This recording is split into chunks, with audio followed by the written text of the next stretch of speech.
Chegou minha vez. Eu vou falar primeiro que essa igreja para mim foi e sempre será uma escola. Eu conheço a igreja como escola. Quando alguém fala alguma coisa, eu falo, gente, vocês estão perdendo, é uma escola, você vai aprender. Ela é professora já. E daí que eu tenho que falar sobre a igreja é uma escola. Tem uma palavra, não sei onde está, que também esqueço.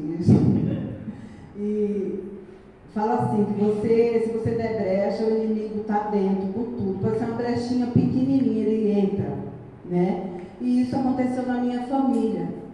Eu tive até um tempo atrás pensando, porque assim, meus pais eram católicos, né? E eu também era católica. Mas eu só vi meu pai uma vez, porque eu vi na foto, eu lembrei, que ele foi numa igreja católica batizar o Vavá. Só, minha mãe nem nunca vi também. Só que eu ia aos domingos, que as meninas eram tudo católicas, eu ia junto para fazer, não sei o que lá, nem lembro mais. E aí eu falei assim, será que meu pai é católico, né? Só que nós fomos crescendo, e nesse católico eles aceitavam o espiritismo, né?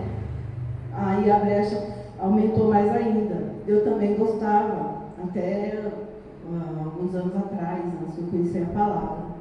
E aí eu fui descobrindo que era um caminho errado, a gente não podia acreditar numa coisa dessa, né? Mas as pessoas conseguiam convencer que aquilo era de Deus, eu achava que era. Uma pessoa que era muito chegada a mim, que recebia espírito, conversava, tal, as minhas crianças morriam de medo. Ela falou para mim assim, você pode olhar lá na Bíblia, lá tem o nome de um santo. Como que ele diz? Nem lembro. Aí eu falei assim, não, mas não é de Deus. Aí eu corri, fui numa Bíblia que eu ganhei, que eu aceitei Jesus em 96, mas só aceitei. E guardei a Bíblia que eu tenho até hoje. Aí eu fui lá e falei, nossa, tem mesmo, é o nome de Jesus, que estranho.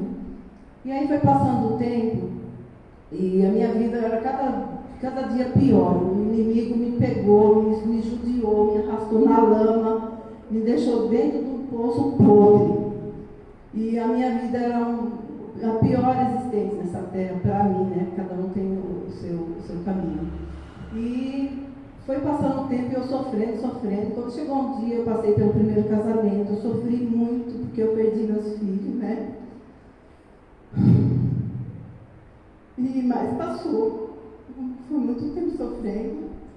E aí eu me envolvi com uma pessoa que eu não devia, eu sei disso, mas aconteceu. Mas o melhor de tudo é que eu tive meus outros 4 filhos. Então, na verdade, eu tenho 7 filhos, mas só 4 eu criei sozinha. E com muito sofrimento, consegui me formar, consegui fazer faculdade. Nossa, foi muito bom. Da minha família, eu acho que dos meus irmãos, eu sou a única que consegui. Agradeço muito a Deus. E com o passar do tempo, o meu irmão começou a sofrer, que ele estava com problema no Japão, lá era uma coisa, e eu tinha que cuidar. E ele resolveu, eu fiz um propósito na igreja que eu comecei, porque eu não batizei aqui, infelizmente, era meu sonho, né, hoje. E aí o meu irmão estava sofrendo lá, tentou até suicídio na época. E eu falei para o pastor assim, pastor, eu vou fazer esse propósito aqui na igreja, e para o meu irmão voltar e ele vir para cá comigo, para ele ficar aqui, eu quero meu irmão aqui, senão ele não vai para o céu, né? Aí quando meu irmão chegou, eu falei para ele, vamos comigo na igreja que eu estou indo, eu já batizei lá. E eu queria que você fosse comigo. Ele falou assim, hoje não vai dar. Encontrei o Marquinhos. Eu falei, por quê? Quem tem o Marquinhos? Ele está indo numa igreja e me convidou. Eu vou lá primeiro, mas sábado que vem eu prometo que eu vou com você.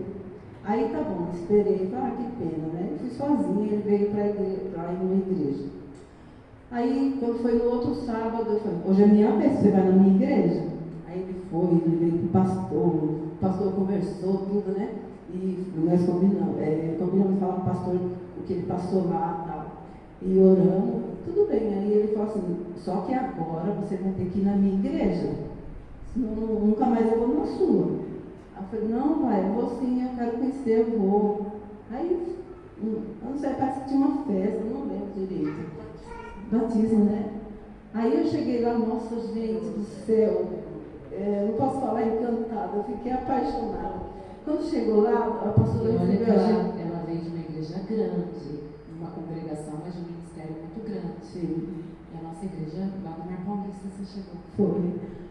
Aí quando eu cheguei lá, nos receberam muito bem, as pessoas, as pastoras, então nem se fala as duas, né? Aí assistindo o culto, eu fiquei emocionada com aquilo tudo, porque o meu foi tão simplesinho, né? Aí a pastora falou, olha, se você quiser vir mais vezes, pode vir. Eu falei assim, ah, tá bom, venho sim. Aí nessa época eu já estava com o Nivaldo. Falando assim para eles, quando me apresentaram. Olha, eu não estou aqui para tirar ninguém de igreja alguma, viu? Vocês continuem na sua igreja, são sempre bem-vindos. Eu usei esse discurso, sabe, gente? Mas dentro de mim eu falava, Deus, traz eles para mim. Traz eles para mim, Senhor. Assim, a voz da pastora não saía da minha cabeça. Os louvores, eu falei, meu Deus, como que ela consegue, que lindo. Eu fiquei apaixonada por tudo na igreja. Aí quando nós fomos voltando para casa, ele falou, nossa, eu gostei, você gostou? Eu falei, eu amei. Ele falou, vamos de novo sábado que vem? Aí começou a ir, gente. E aí foi paixão à primeira vista mesmo. E estou até hoje. Ó, para quem está com dó do outro pastor, ele tinha sido transferido, tá? Ele foi embora da igreja. Porque depois eu fiquei sabendo que tinha que ir no pastor e pedir, sei lá o que tem. Aí eu falei assim, agora já estou na minha igreja, nunca mais eu fui lá, né? E para mim foi uma coisa maravilhosa. Eu aprendi. Estou aprendendo todos os dias, cada vez que eu venho eu fico melhor ainda. Então, aqueles que se interessam, que queiram vir a primeira vez ou que está começando, não desista, porque eu cheguei a dormir no colchão furado, mesmo sendo professora, né? Mas eu consegui vencer depois que eu encontrei esse caminho. Sabe, eu consegui, hoje a gente fica assim agradecendo, porque é tanta coisa que aconteceu que não dá para falar hoje, não dá tempo. Prosperou então, prosperou. Muito, pastora, muito. Prosperou muito. Muito. Deus transformou. Transformou, eu passava fome com meus filhos, cheguei a passar fome. Hoje você é próspera. Sou próspera, nunca mais faltou dinheiro de condução, o dinheiro do pão que eu chorava quando via alguém passando com o pão. Eu falei, meu Deus, eu não vou poder comprar com meu filho, dos meus filhos. Eu chorava de verdade, gente. Logo quando eu separei, que eu cuidei dele, só fiquei com esse pequenininho. E hoje você está com a vida transformada. Glória a Deus, glória a Deus. Glória a Deus. Glória a Deus. Deus abençoe, Cléo, que você possa testificar muito. Eu admiro a sua capacidade, a sua velocidade em aprender as coisas, o seu empenho. Você é uma ovelha incrível, doadora, cooperadora, presente, amorosa. Com muito prazer, com muito amor. Eu amo muito você. Amém. Deus te abençoe, Amém. querida. Amém. Obrigada.